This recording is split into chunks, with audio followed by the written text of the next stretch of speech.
चलें स्टार्ट करते हैं। कल हमने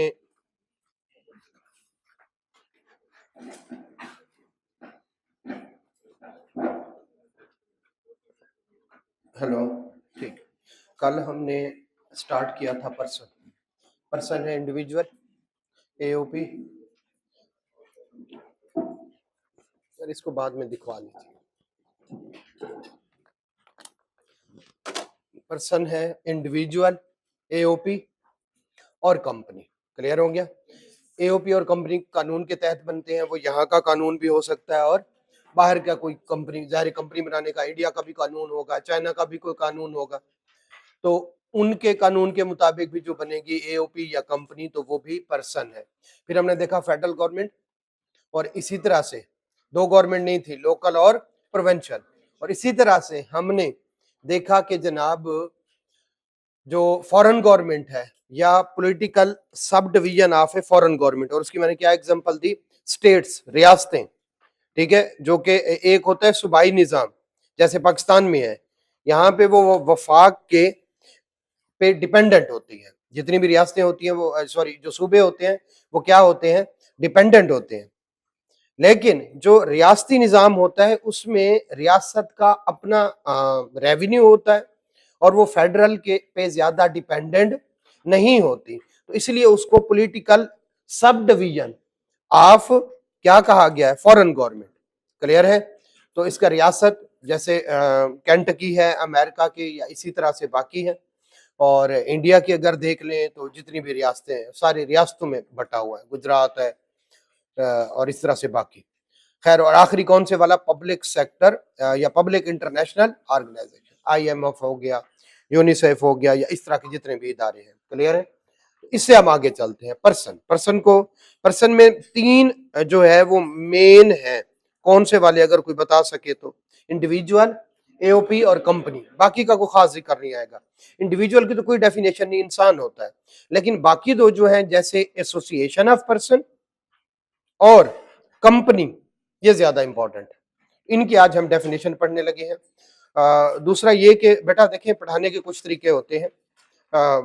बार बार स्टूडेंट, बेसिकली हमें मसला ये आता है कि स्टूडेंट जो है वो हॉस्टल में जाता है तो उसे डिफरेंट कॉलेजेस और डिफरेंट टीचर्स के जो है वो स्टूडेंट मिलते हैं।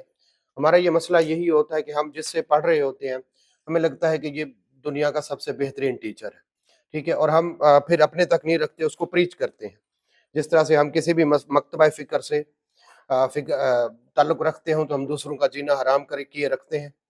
और कोई शिया है तो वो सुन्नियों को नहीं जीने देता, और जो सुन्नी है वो कहता है सबको शिया को मैंने सुन्नी करना है। ये भाई, तुम स्कॉलर हो, तुम स्टूडेंट हो। इसी तरह से हमारा यही होता है कि हम जिससे पढ़ रहे होते हैं हम समझते हैं कि यही सबसे बेहतर है। तो इसके लिए मैं आपको थोड़ा-सा एक्सप्लेन कर दूँ। सारे टीचर ही अच्छे हैं, सारे सही पढ़ा रहे हैं। देखिए, पढ़ाने के कुछ तरीके होते हैं। एक होता है मैं आपको रीडिंग करवा दूँ, साथ में मतलब बताऊँ, ये भी एक तरीका है। एक दूसरा तरीका है उसको थोड़ा-सा स्किम करके हम कहते हैं कि ये थोड़ा-सा हमारा टाइम बच जाता है। वो क्या है, मैं स्लाइड लेके आऊँ, उससे बता दूँ आपको मोटी-मोटी बात, और अब खुद घर जाके पढ़ें और अगले दिन आके क्या करें, क्वेश्चन करें। ठीक है? और आई कैप की बुक से कह दूँ वहाँ से पढ़ लें। एक और तरीका है कि पहले आपको पूरा कांसेप्ट डिलीवर करें और उसके बाद एक-एक लफ्ज़ पढ़ाएँ। अब इस पे टाइम ज़्यादा लगता है, क्योंकि पहले आपको सारे का सारा क्या करना है, कांसेप्ट बताना है, और उसके बाद आपको मेरे मुताबिक, ठीक है, मेरे मुताबिक आप टेक्स्ट पहली दफ़ा पढ़ रहे हैं तो आप इस लेवल के नहीं हैं कि आपको स्लाइड से या किसी तरह से जो है कांसेप्ट दे दिया जाए और कहें कि खुद पढ़ लो। जैसे वो एक है अमाउंट चार्जेबल टू टैक्स। अगर मैं आपको सिर्फ इतना बता दूं कि सेल्स में से एक्सपेंसेस लेस करते हैं तो हमारे पास क्या आ जाता है, प्रॉफिट आ जाता है। आप फिर जब जाके पढ़ेंगे नोट से या आई कैप की बुक से, तो आपको कभी भी समझ नहीं आएगा। तो मेरा ये मानना है कि आप मैच्योर स्टूडेंट नहीं हैं, आप पहली दफा टेक्स्ट पढ़ रहे हैं, तो मैं, हाँ, जब सी फैप पे पढ़ा रहे होते हैं तो हमारा स्टाइल डिफरेंट होता है, क्योंकि स्टूडेंट उस टाइम पे एक तो कैफ पढ़ चुका होता है, दूसरा अक्सर स्टूडेंट के आर्टिकल्स होते हैं वो प्रैक्टिकली चीजों को लेके। लेकिन आपको मैं बच्चा ही समझता हूँ कि मैं आपको स्पून फीडिंग करवाता हूँ, ठीक है। जाहिर है उस पर टाइम लगता है, तो मैं कभी भी ये दावा नहीं करता कि मैं 50 लेक्चर में जनाब टच करवा दूंगा, नहीं। मैं तो एक एक चीज पढ़ाऊंगा, मैं तो एक एक लफ्ज पढ़ाऊंगा, ताकि आपको घर जाके सिर्फ एक दफा पढ़ना पड़े, आपको वहां बैठ के ये परेशानी ना हो कि पता नहीं अब इस लफ्ज का क्या मतलब है। दूसरा, आई कैप की बुक भी मौजूद है, लेकिन फिर भी हम आपको क्या दे रहे हैं, नोट्स दे रहे हैं। क्यों? वो यूजर फ्रेंडली नहीं है, उसमें एग्जैक्टली लॉ की वर्डिंग लिखी हुई है। आपने कौन सा एलएलबी किया हुआ है कि आपको लॉ की लैंग्वेज का पता हो? तो अगर आपको ये मसला आ रहा है कि कोई जो है कोई कह रहा है कि जनाब मैं तो आपको जो है 40-50 लेक्चर में करवा दूंगा और मैं थोड़ा सा स्किम आपको वो कराता हूं, और आपको स्टूडेंट कह रहे हैं कि इतना ज्यादा डिटेल से पढ़ने की जरूरत नहीं है, तो बेटा अगर आ जाता है, जबकि पिछली दफा आया है तकरीबन को 40-45% थ्योरी आई है, तो उसका क्या करेंगे? अगर आपने जस्ट कंसेप्ट लिए हुए हैं या स्लाइड से पढ़ा हुआ है, तो आप उसका क्या करेंगे? ये मैं गलत भी हो सकता हूँ, ठीक है। तो ये मेरा मानना है कि नहीं, पहले स्टूडेंट को मेरे मुताबिक मैं बार बार कह रहा हूँ कि स्टूडेंट को पहले कंसेप्ट डिलीवर करो और उसके बाद उसको एक एक लफ्ज पढ़ाओ, ताकि वो जब घर जाके पढ़े तो उसको ज्यादा बर्डन ना हो, ठीक है। तो किस आपको इख्तलाफ भी हो सकता है, तो मैंने कहा क्लियर कर लूं। कुछ स्टूडेंट कहते हैं कि सर जी 110 लेक्चर, ये तो फलां जगह से कहा जाता है कि इतने लेक्चर। भाई मेरे मुताबिक तो यही ठीक है, क्योंकि आप तकरीबन मोस्टली मुझसे इकोनॉमिक्स भी पढ़े हैं, ऐसा ही है, ठीक है। थोड़ी सी बेस वहां पे बनाने की कोशिश की थी, और अब मजीद आगे जो है, लेकिन फिर भी आप स्टूडेंट हैं, आप टेक्स्ट पहली दफा पढ़ रहे हैं, तो मेरी तो तसल्ली नहीं होती कि मैं आपको बस किसी तरह से कोई स्लाइड वगैरह या मैं कुछ डायग्राम वगैरह बना के आपको डिलीवर करा दूं कोई कंसेप्ट। नहीं नहीं, मेरी मेरी तसल्ली नहीं होती। मैं तो पहले कंसेप्ट डिलीवर करूंगा और उसके बाद क्या है, एक एक वर्ड पढ़ाऊंगा, और अगर किसी वर्ड में कोई मसला आता है तो मैं कहता हूँ इसके साथ ये वाली बात लिख लें, ठीक है, ताकि आप जब रिवीजन करें तब भी आपको कोई प्रॉब्लम ना है। फिर भी अगर आपको टीचिंग मेथड या इस तरह से कोई है आपका, तो मेरे साथ आप फिर भी डिस्कस कर करते हैं। खैर चलते हैं, अब हम एओपी की डेफिनेशन पढ़ते हैं। एओपी की, भाई देखिए दूसरी बात, ये आपने सिर्फ पेपर पास करना है या आने वाली लाइफ में इसको इंप्लीमेंट भी करना है? इसी पे तो कमाना है। मैं टीचिंग से कई गुना ज्यादा बिजनेस से कमाता हूं, और मेरा बिजनेस क्या है? टैक्स और ऑडिट। अगर मैंने किसी शॉर्टकट मेथड से पढ़ा होता तो अब मैं क्या करता, समझ रहे? और वो शॉर्टकट मेथड जब हम टैक्स पढ़ रहे थे और जो अब टैक्स आ रहा है, जमीन आसमान का फर्क है। हमने डिटेल पढ़ा हुआ है तो हम आने वाली चीज को भी क्या कर सकते हैं, ग्रैब कर सकते हैं, देख सकते हैं। तो भाई एक एक लफ्ज का समझ आना जरूरी है। क्यों? नंबर 1 तो रिप्रोडक्शन का क्वेश्चन आ सकता है, आप उधर क्या करेंगे? क्योंकि उधर तो आपने क्या करना है, उधर पे चार्ट चूट बना के तो गुजारा कर लेंगे, कभी भी नहीं।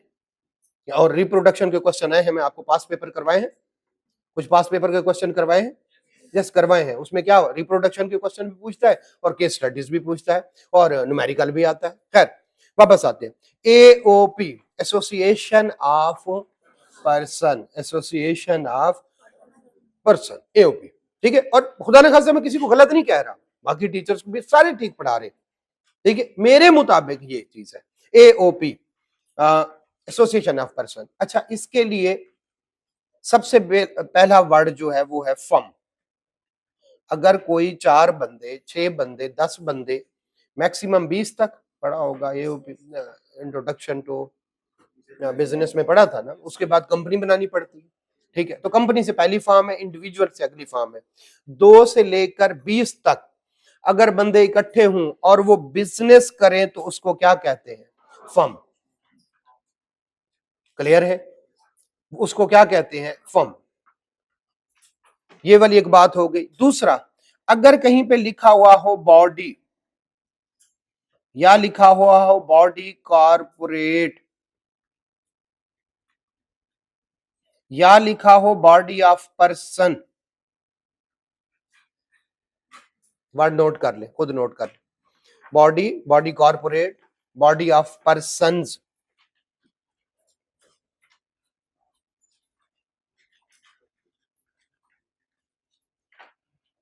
या आर्टिफिशियल, इसके स्पेलिंग इधर लिखे होंगे, जुरिडिकल, जुरिडिशियल भी कहते हैं इसको, पर्सन,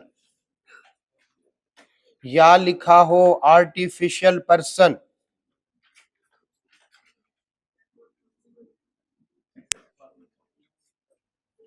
इन सब का एक ही मतलब, body, body corporate, body of persons, artificial judicial person, और आर्टिफिशियल जुडिशियल पर्सन इसमें कहीं पे लिखा हुआ है, वहां से स्पेलिंग देख ले, और आर्टिफिशियल पर्सन, आर्टिफिशियल जुरिडिकल, जुरिडिशियल भी कहते हैं इसको, दोनों वर्ड है, यहां पे लिखा हुआ है एओपी में, स्पेलिंग देख ले, पर्सन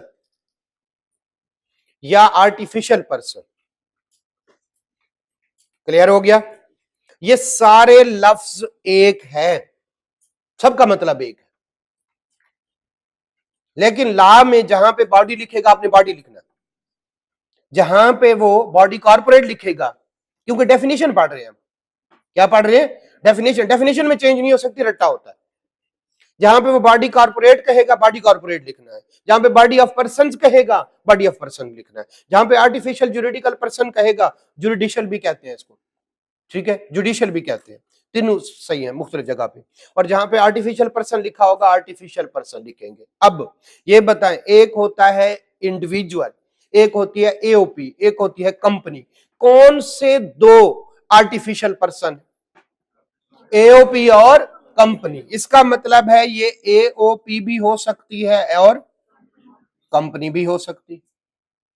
अच्छा, कुछ एओपी या कंपनी प्रॉफिट के लिए होती है और कुछ नॉन प्रॉफिट के लिए, ये वाली बात समझ आती है?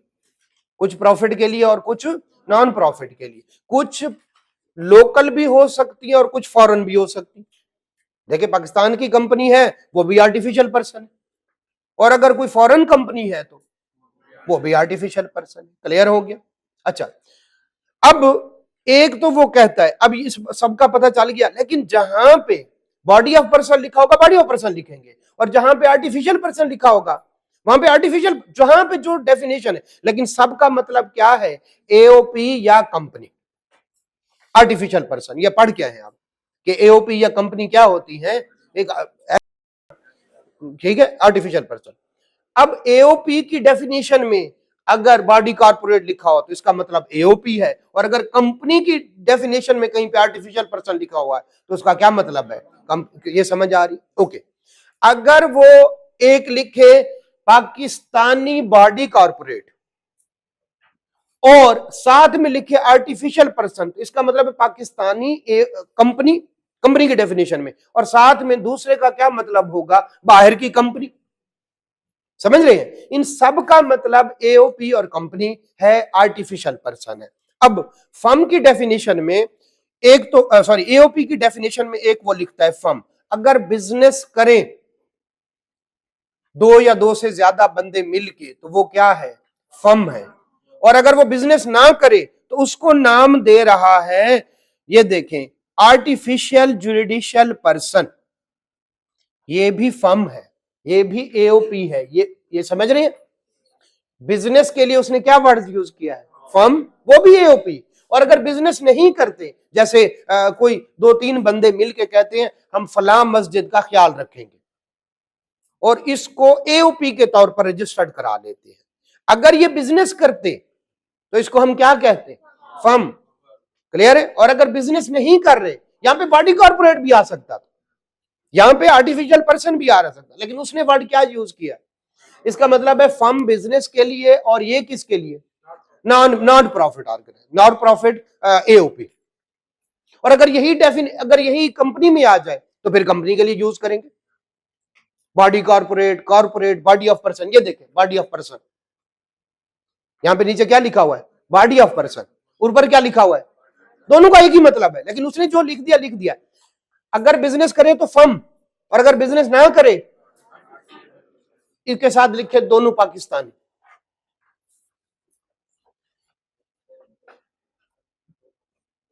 समझे, ये दोनों पाकिस्तानी है। क्लियर है? अब जरा देखिएगा, चलो ये तो ये बिजनेस के लिए हो गई, ये नॉन बिजनेस के लिए यानी नॉन प्रॉफिट के लिए। अब जरा देखिएगा, any body of person, AOP की डेफिनेशन में, यानी एओपी फॉर्म्ड अंडर, तो ये पाकिस्तानी है, ये एओपी कौन से वाली, अब इसमें बिजनेस वाली भी आ गई और नॉन प्रॉफिट वाली भी आ गई। क्लियर है? इसमें बिजनेस वाली, तो पाकिस्तानी बिजनेस को क्या कह रहा है, फर्म। बाहर के जो सॉरी पाकिस्तान के ही नॉन प्रॉफिट को क्या कह रहा है, आर्टिफिशियल। और बाहर के जो है बिजनेस वाले भी और नॉन प्रॉफिट एओपी को भी क्या कह रहा है, एनी बॉडी ऑफ, अच्छा इसका क्या मतलब है, कंपनी। यही लफ्ज कंपनी में लिखे हूं तो उसका क्या मतलब होगा, बाहर की कंपनी। यही लफ्ज क्या लिखे हूं, बाहर कंपनी की डेफिनेशन में तो हम क्या कहेंगे, आर्टिफिशियल पर्सन या बॉडी ऑफ पर्सन, कहां के, बाहर। क्लियर हो गया? इसीलिए उसने आगे लिख दिया, however A company is not included. Clear?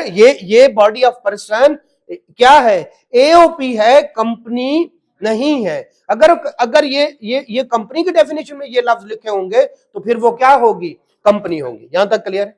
ठीक है, तो ये पाकिस्तानी, ये भी पाकिस्तानी, ये बिजनेस के लिए, ये किसके लिए, नॉन प्रॉफिट के लिए, और ये किसके लिए, ये औखे लफ्ज है लेकिन अब हमें याद हो जाएंगे। और आखिरी ये होता है, जो हिंदू होते हैं यूजुअली, देखिए पाकिस्तान सॉरी जो इस्लाम है उसमें कजन से भी पर्दा है। अगर हम ट्रू फॉलो करें, जो कि हम नहीं करते, जो है कजन से भी पर्दा है, और इवन देवर भाभी का पर्दा है। तो जो हम ये ज्वाइंट फैमिली सिस्टम है, ये हरगिज इस्लामी नहीं है। नहीं, अगर हम इस्लाम को देखिए, फॉलो करना ना करना एक और बात है, लेकिन ट्रू सेंस को समझना, जो एक ही हवेली में चार चार पांच पांच छह छह भाइयों की फैमिलीज रहती हैं, ये हिंदुओं का सिस्टम है, मुसलमानों का नहीं है। हालांकि हम इसको बड़ा बैसे बरकत समझते हैं, ये बड़ा दरमियान, उनके दरमियान जनाब बड़ा इत्तेफाक है, कोई इत्तेफाक नहीं। ऐसा है या नहीं? जब देखे कजन्स का पर्दा, देखिए इस्लामिक फॉलो करे ना करे अलग बात है, सही है गलत तो कम से कम समझना चाहिए ना। तो इस्लाम में देवर भाभी का पर्दा है, कजन्स का पर्दा है, तो फिर कौन सी ज्वाइंट फैमिली। खैर वापस आते, जो हिंदू होते हैं वो बिजनेस एक कर रहा होता है दादा, और नीचे वो आपने देखा नहीं, वो स्टार प्लस के ड्रामे, वो क्यों होते हैं, वो रोले क्यों है, वो है इकट्ठी फैमिली।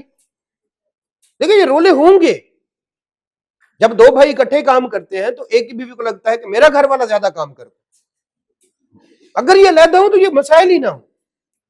ऐसा है या नहीं? ठीक है, सास ससुर को भाई ठीक है वो करना, एकोमोडेट करना बेटे का काम है, ठीक है, बहू का काम नहीं है।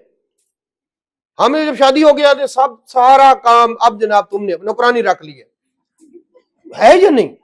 वो देवर का खाना भी बना रही है भाई, ये उसकी जिम्मेदारी नहीं है। लेकिन अगर नाम बनाए तो गलत समझा जाता है। भाई ये इस्लाम में एक नहीं है, सास ससुर की खिदमत करना कहीं का बेटे की जिम्मेदारी है, बहू की जिम्मेदारी इस्लामिकली नहीं है। उसी वजह से मसाइल होते, फैमिली टूट गई है, कोई फैमिली नहीं, ऑलरेडी टूटे हुए थे, एक खानदान नंबर हर का अपने अलग-अलग है। हाँ, आपने लड़ाइयां जरूर करवा दी, टाइम पे उनको अलहदा कर लेते, अलहदा फैमिली सिस्टम रखते तो कभी भी ये लड़ाइयां ना होती। खैर वापस आते, हिंदुओं का है, एक उनका बड़ा होता है और नीचे अब 10 बैठे हैं, बेटों के बेटे हो गए, एक ही बिजनेस में है। अब हालांकि तो वो अलग-अलग है, तो लिहाजा उन्होंने कहा भाई अगर कोई अनडिवाइडेड हिंदू फैमिली होगी, हालांकि बिजनेस किसी एक के नाम होगा, इंडिविजुअल के, लेकिन हम उसको भी क्या कहेंगे, एओपी है। ये भी क्या है, एओपी है। तो एओपी में firm, a Hindu undivided family, Hindu undivided family, फिर एनी आर्टिफिशियल जुरिडिकल या जुडिशियल पर्सन और body of person formed under any law. Clear है? अब जी डी वाला देखिए, अगर बॉडी ऑफ पर्सन या आर्टिफिशियल जुरिडिकल पर्सन यहां पे कहीं पे लिखा हो तो हम कहते थे पाकिस्तानी। और देखें यानी एओपी एक पाकिस्तानी और एक कौन से वाली, फॉरेन। ये जो डी वाला पॉइंट है ये फॉरेन के लिए, ठीक है। और मैंने कहा चाहे आर्टिफिशियल पर्सन लिखा हो चाहे बॉडी ऑफ पर्सन लिखा हो, सबका मतलब एक है। लेकिन जहां पे जो लिखा है वो ऐसे वैसे हमने लिखना है। तो फर्म, अब मैं सबको इकट्ठा करने लगा हूं, 4 वर्ड से जानबूझ के मैंने इसको खींचा है, ज्यादा एक्सप्लेन किया है। फर्म एओपी है, कौन से वाली, जो बिजनेस कर रही हो। फिर हिंदू अनडिवाइडेड फैमिली, ओके हो गया, हमें समझ आ गई। और फिर कौन से वाले, आर्टिफिशियल जुडिशियल पर्सन, फर्म नहीं है तो फिर ये फिर नॉन प्रॉफिट ऑर्गेनाइजेशन हो गए।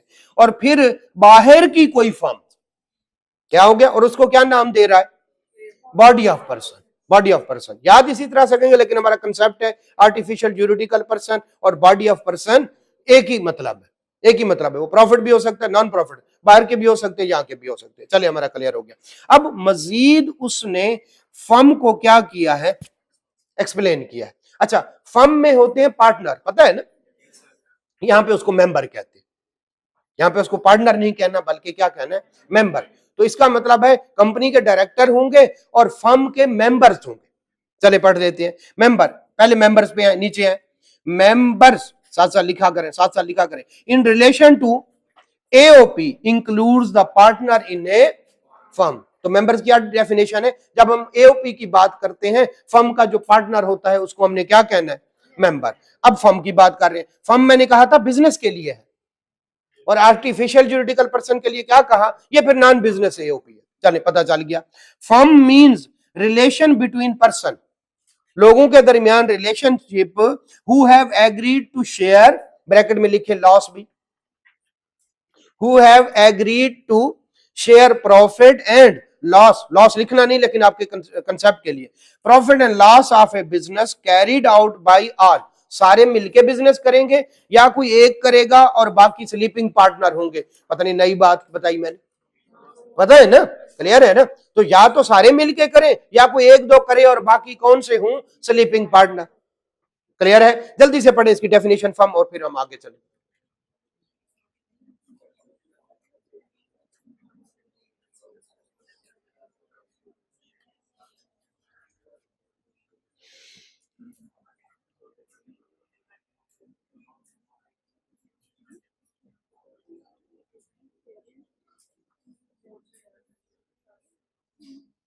जी जी,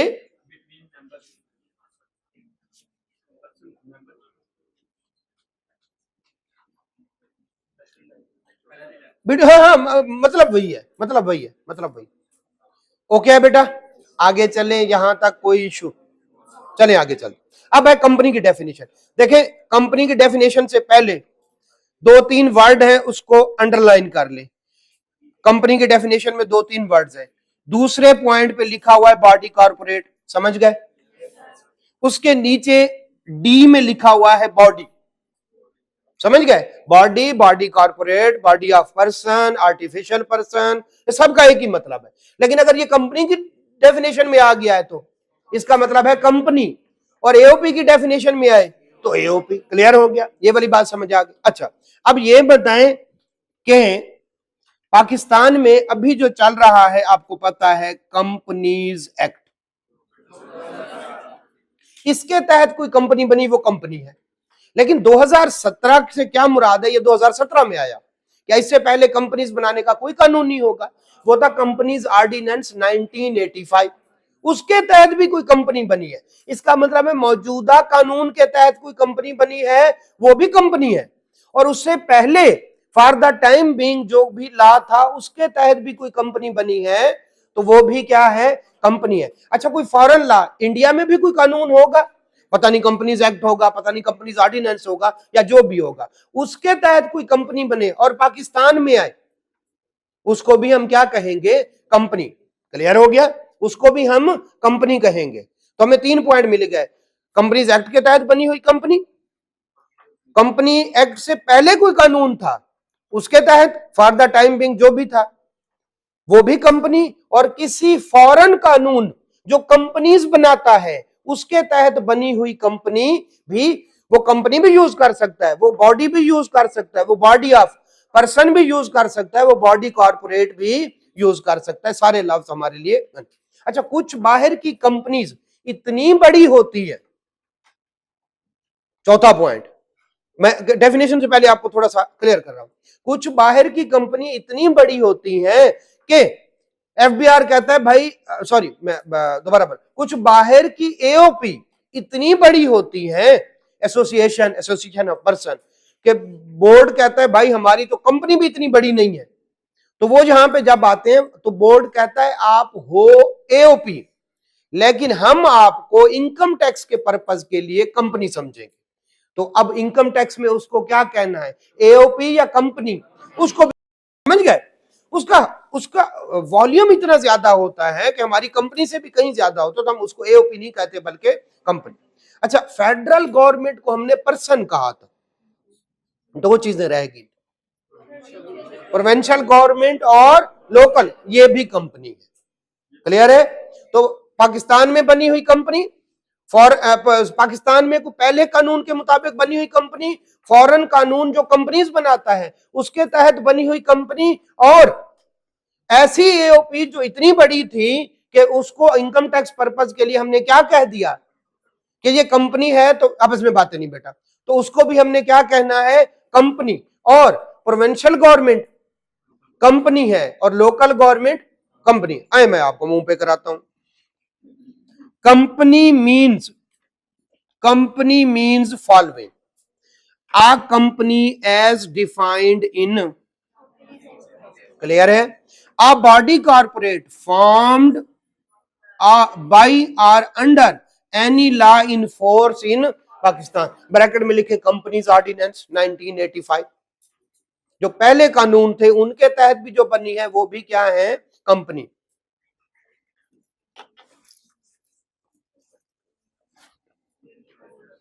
क्लियर हो गया, सी पॉइंट छोड़ दें, फिर आगे आ बॉडी समझ गए, बॉडी कॉर्पोरेट, ठीक है।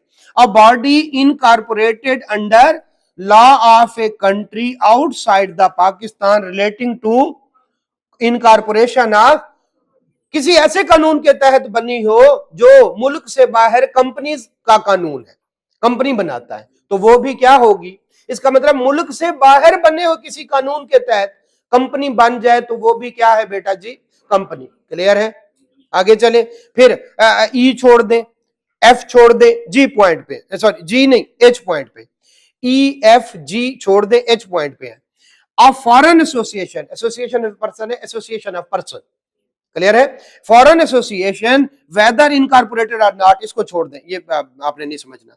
विच the board has declared to be a company for the purpose of income tax ordinance 2001, clear हो गया। तो हालांकि है एसोसिएशन क्या मतलब, एसोसिएशन ऑफ पर्सन, लेकिन बोर्ड ने कह दिया कि वो क्या है, वो कंपनी है, तो हमारे लिए उतनी काबिल एहतराम है जितनी एक कंपनी होती है, क्लियर है। उसके बाद देखें प्रोविंशियल गवर्नमेंट, उसके बाद देखें कौन सी वाली, लोकल गवर्नमेंट, यहां तक क्लियर है, ठीक है। अच्छा, कुछ कंपनीज पे ना, कुछ कंपनीज जैसे वो कहते हैं कि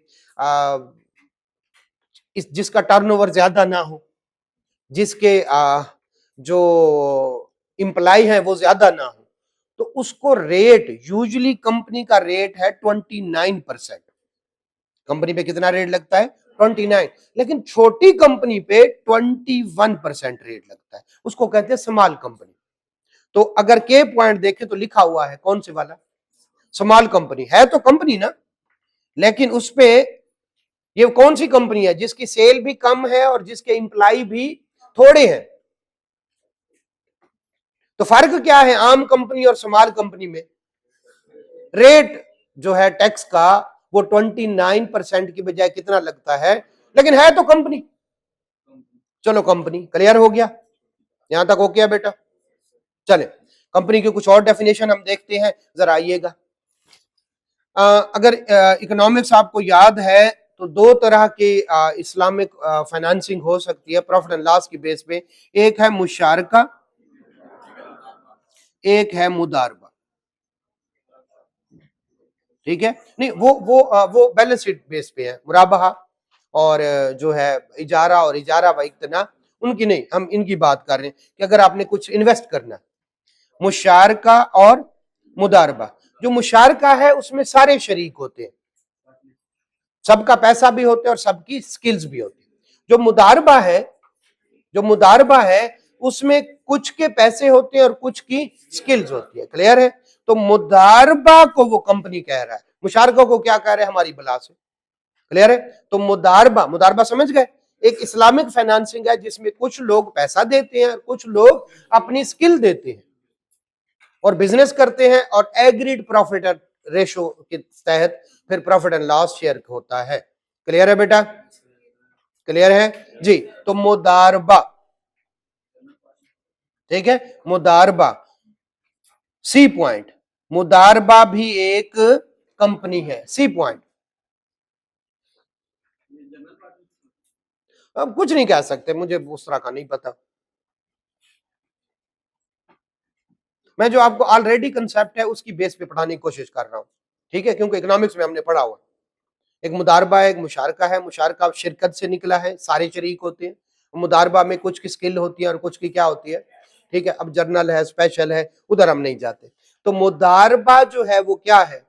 कंपनी है। बोल गए इकोनॉमिक्स, ठीक है। चले आगे चलते हैं।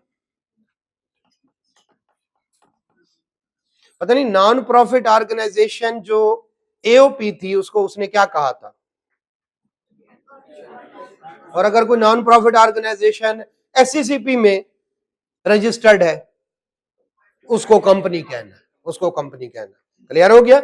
अगर एओपी के तौर पर नॉन प्रॉफिट ऑर्गेनाइजेशन रजिस्टर्ड है तो उसको कहा था आर्टिफिशियल जुडिशियल पर्सन। क्लियर है? और यहां पे उसने सीधा सीधा लिख दिया कि नॉन प्रॉफिट ऑर्गेनाइजेशन भी क्या है। इसका मतलब बाकी सारी प्रॉफिट के लिए शायद होंगी, नॉन प्रॉफिट ऑर्गेनाइजेशन भी क्या है? कंपनी है। क्लियर हो गया यहां तक? अगले 5 मिनट आपने बड़े ध्यान से बैठना है, ठीक है। जो नॉन प्रॉफिट ऑर्गेनाइजेशन को तो हमें पता चल गया, मैं जरा बताने लगा हूं। ये है मिस्टर, नहीं ये नहीं है, बी है। मिस्टर, ये रिजवान है, ये मिस्टर बाबर आजम है, ये मिस्टर कौन है? शहीन शाह कर ले। अगले 3-4 मिनट बहुत इंपॉर्टेंट है, जरा ध्यान रखिएगा। ये इनके पास कुछ इजाफी पैसे थे। इन्होंने कहा हसन अली जो है फारिग फिर रहा है, उसको दे दिए, ठीक है। अब इन पैसों का मालिक कौन है? हसन अली। क्लियर है? उसे कहा कहीं तुम, अब ये हो गए अदर, ये क्या हो गए? अदर, और ये क्या हो गया? ऑनर। उससे कहते हैं भाई तुम कहीं पे इन्वेस्ट करो, जो मर्जी करो, हम तुमसे नहीं पूछेंगे, ठीक है। इसने ₹1,00,000 दिया, इसने भी लाख दिया, इसने भी लाख दिया, टोटल कितने हो गए? 3 लाख। 3 लाख रुपए इन्होंने हसन अली को क्या बना दिया? ऑनर बना दिया। हसन अली आगे कहीं पे इन्वेस्ट करता है और आता है प्रॉफिट।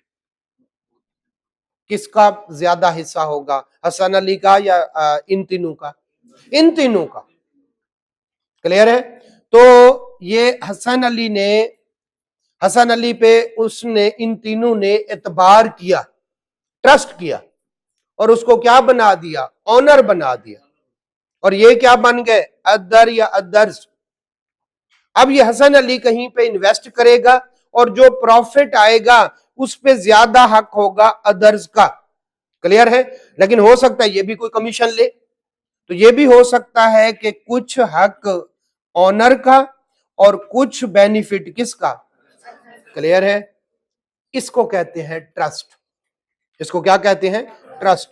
कि ये बंदे जो अदर्स हैं ये इसको अपनी प्रॉपर्टी का क्या बना रहे हैं? मालिक बना रहे हैं, पैसों का मालिक बना रहे हैं, और ये कहीं पे उसको इन्वेस्ट करेगा, जो बेनिफिट होगा उससे फायदा लेंगे कौन?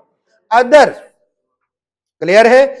ये इस पे कॉन्फिडेंस कर रहे हैं, ट्रस्ट कर रहे हैं, और ये भी हो सकता है कि इसका भी फायदा हो और इनका फायदा भी हो। चले आए पढ़ते हैं, नीचे ट्रस्ट की डेफिनेशन है, पहले वो पढ़ रहे हैं। अच्छा, ये मैंने लिखी पॉइंट्स में है, अगर आ जाए तो आपने इसको पूरे पैराग्राफ में लिखना है, ये बुलेट्स खत्म कर देनी इसी गो में, लेकिन मैंने उसको क्या बना दिया है? पॉइंट्स। जरा देखिएगा, trust means obligation, Hasan Ali पे जिम्मेदारी है, 3 लाख की क्या है, लाइबिलिटी है ना, ऑब्लिगेशन अटैच टू द, क्योंकि उन्होंने इसको प्रॉपर्टी का, पैसों का क्या बना दिया, ऑनर बना दिया, and arising out of the confidence, जो उसको दिया गया और उसने, हसन अली ने, ऑनर ने एक्सेप्ट किया। यहां तक क्लियर है? ट्रस्ट मींस ऑब्लिगेशन, जिम्मेदारी है भाई, अब तो 3 लाख दे रहे हैं तुझे, ठीक है, attach to the ownership of property, तुम मालिक हो अब, arising out of the confidence, जो उन्होंने एतबार किया, गिवन टू, उन्होंने दिया, और एक्सेप्ट किसने किया, हसन अली ने, हाँ हाँ मैं वेला हूं, मैं यही काम करूंगा, for the benefit of another, कौन है वो 3, other, another, or for another or owner, हो सकता है थोड़ा बहुत कमीशन हसन अली भी ले और कुछ किसको दे, ठीक है, एंड इंक्लूड, और इसमें शामिल है कौन से वाला, यूनिट ट्रस्ट। क्लियर हो गया? यूनिट ट्रस्ट को कल पढ़ेंगे। ट्रस्ट की डेफिनेशन बहुत टिकी है, इस एग्जांपल की तस्वीर बना ले जी, क्यों नहीं है, मुझे आप